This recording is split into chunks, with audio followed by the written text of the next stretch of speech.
What's going on, folks? Lucas here. Just a quick video to talk to you about the life cycle management community on East Partnership. I'm super excited about this. It's an exclusive subscription-only group, which also offers the maintenance task analysis and level of repair analysis courses as part of your membership.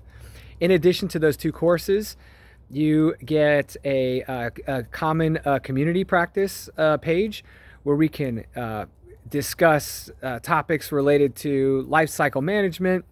We can discuss what's going on in your life, your profession. We can talk about everything as a community, and most importantly, we can share exclusive content with you before it's released to the general public. I'm talking webinars. I'm talking videos focused on MTA, LORA, other types of analysis. And really what I wanted to do is bring something unique to the subscribers of our life cycle management community. So stay tuned.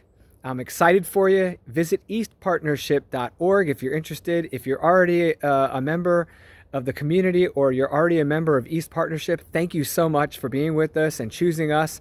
And we aim to make you proud to be a part of our community. Talk to you soon. Thanks.